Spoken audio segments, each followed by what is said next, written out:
Hello friends, welcome to my YouTube channel Inside Organon. If you haven't subscribed yet, click on the subscribe button and never miss any updates from Inside Organon.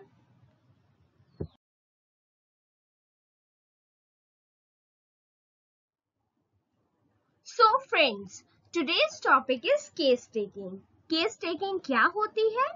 तो अगर हम case taking की definition देखें, तो case taking is a unique art of getting into conversation, observation and collecting information from the patient as well as from bystanders to define the patient as a person and the disease.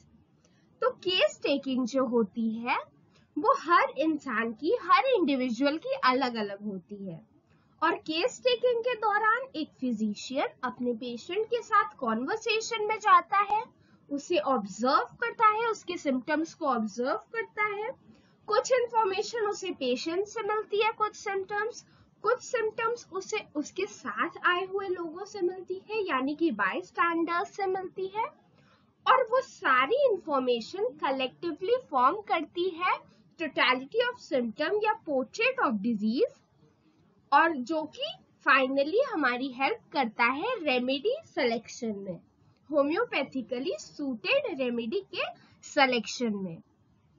और जो ये case taking है, इसके मिले हुए हमारे जो symptoms होते हैं वो एक पेशेंट को डिफाइन करते हैं, एक डिजीज को प्रॉपरली डिफाइन करते हैं, पर्सन की इंडिविजुअलिटी का पता चलता है हमें उससे और हमें बहुत अच्छे से पता है कि होम्योपैथिक रेमेडी सिलेक्शन में केस टेकिंग एक रोल प्ले करता है।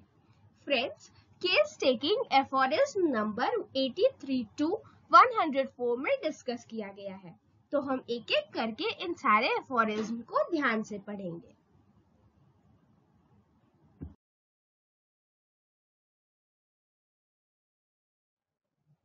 एफोरिज्म 85। एफोरिज्म 85 में क्या डिस्कस किया गया है, तो इसको समझने से पहले हम एक बार 84 को रिवाइज करते हैं। तो 84 एफोरिज्म में basically it was all about not disturbing या इंटरप्टिंग द पेशेंट कि वो जो बोल रहा है उसको बोलने दिया जाए, उसकी जो भी बात है उसको इंटरप्ट ना किया जाए। तो वो एफोरिज्म मैंने पढ़ाया है, आप चाहे तो उसका वीडियो रेफर कर सकते हैं। फिलहाल के लिए हमारा इतना जानना जरूरी है कि उसमें पेशेंट और उसके फ्रेंड्स को इंटरप्ट किए बिना उनके सिम्टम्स को नोट डाउन करने तक की बात की गई थी। अब नोट डाउन कैसे करते हैं उसके बारे में एफोरिज्म 85 में डिस्कस किया गया है, तो आइए देखते हैं। He begins a fresh line with every new circumstance mentioned by the patient or his friends.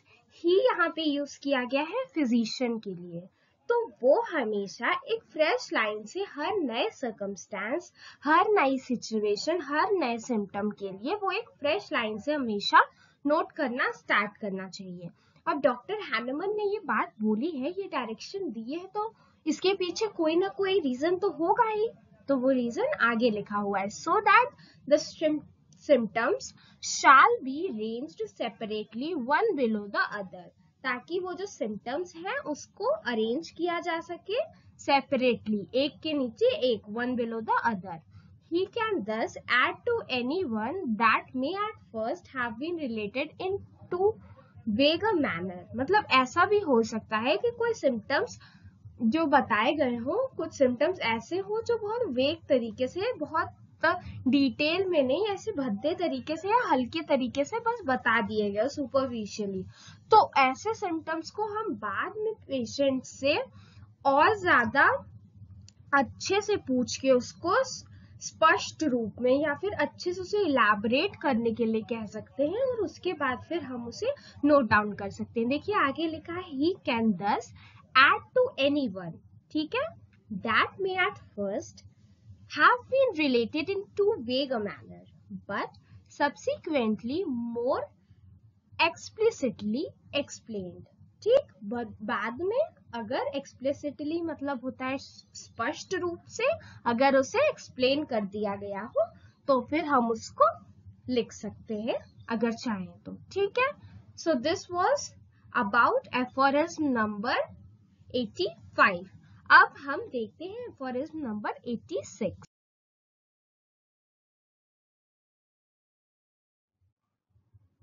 Aphorism 86, 85 तो हमने देख लिया कि उसमें डॉक्टर हैनेमन सर बोलते हैं कि सारे सिम्टम्स, कोई भी न्यू सर्कमस्टांस के सिम्टम्स हमें फ्रेश लाइन से लिखनी चाहिए, ताकि अगर बाद में हम पेशेंट से उसे डिटेल में पूछें या फिर पेशेंट बाद में उसको स्पष्ट रूप में बताए, एक्सप्लेन करे, इलैबोरेट करे, तो फिर हम उसको एड ऑन कर सकें। तो अब हम देखते हैं एफोरिज्म 86 में क्या दिया।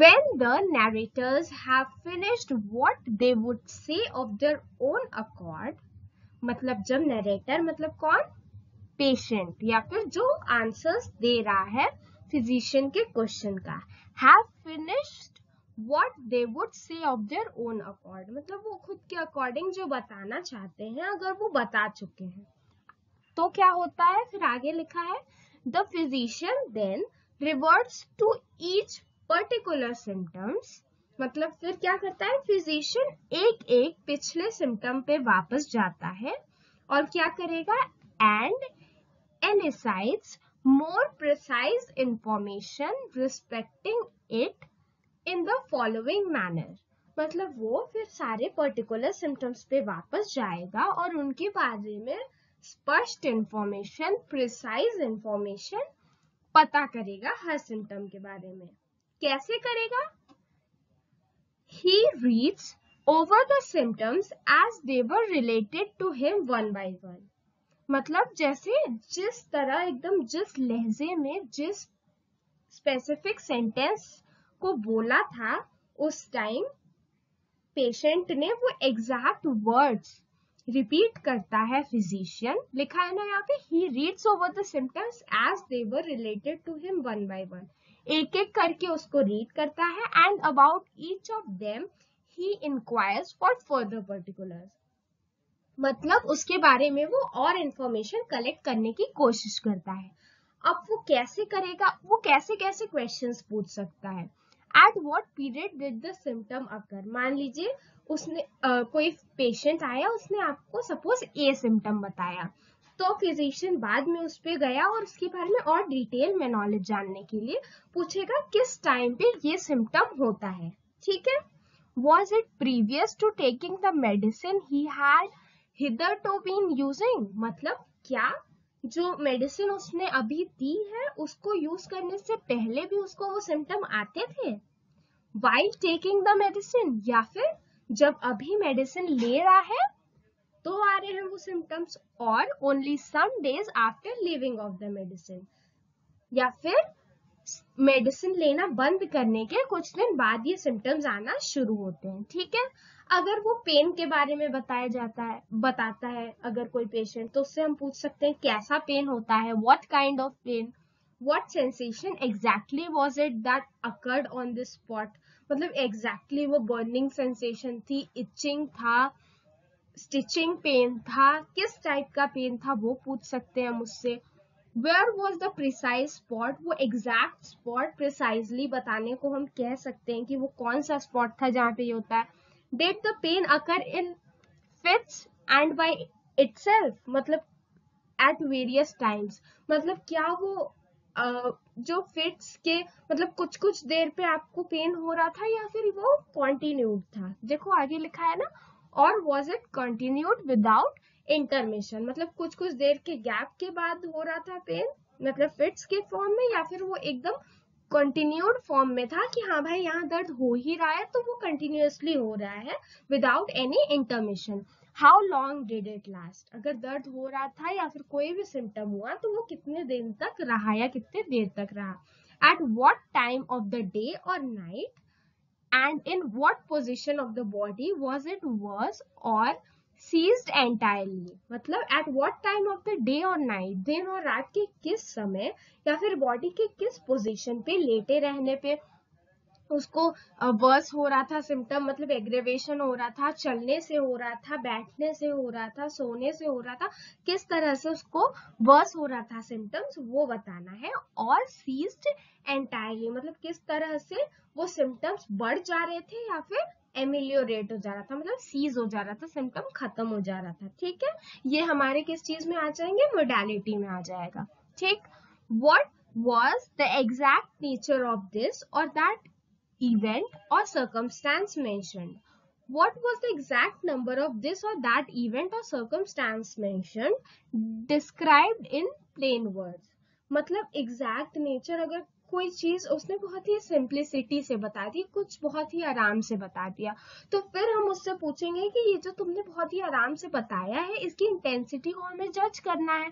तो फिर हम एग्जैक्ट नेचर उसका पूछेंगे, किसी ऐसी चीज का जिसने उसे, जिस सिम्टम्स को उसने बहुत ही आराम से या फिर बहुत ही मतलब बिना उसके ऊपर एम्फसाइज किए हुए बता दिया है सिम्टम। क्योंकि ऐसा भी हो सकता है कि कभी कभी क्रोनिक डिजीज के केस में कोई कोई सिम्टम इतने दिन से पेशेंट उसको झेलता रहता है कि वो उसके लिए नॉर्मल हो चुका रहता है, इसलिए कभी कभी हमारे लिए वो सिम्टम्स भी बहुत इंपॉर्टेंट होते हैं जिसको वो पेशेंट बहुत ही लीस्ट इंपॉर्टेंस देता हो। ठीक है, so friends, this was all about aphorism number 85 and 86। ऐसे ही हम आगे के एफोरिज्म में डिस्कस करेंगे।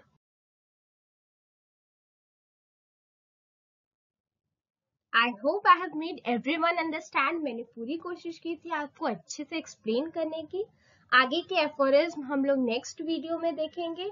अगर आपको ये वीडियो पसंद आया हो तो इस वीडियो को लाइक करना और मेरे चैनल को सब्सक्राइब करना मत भूलिएगा। Thank you.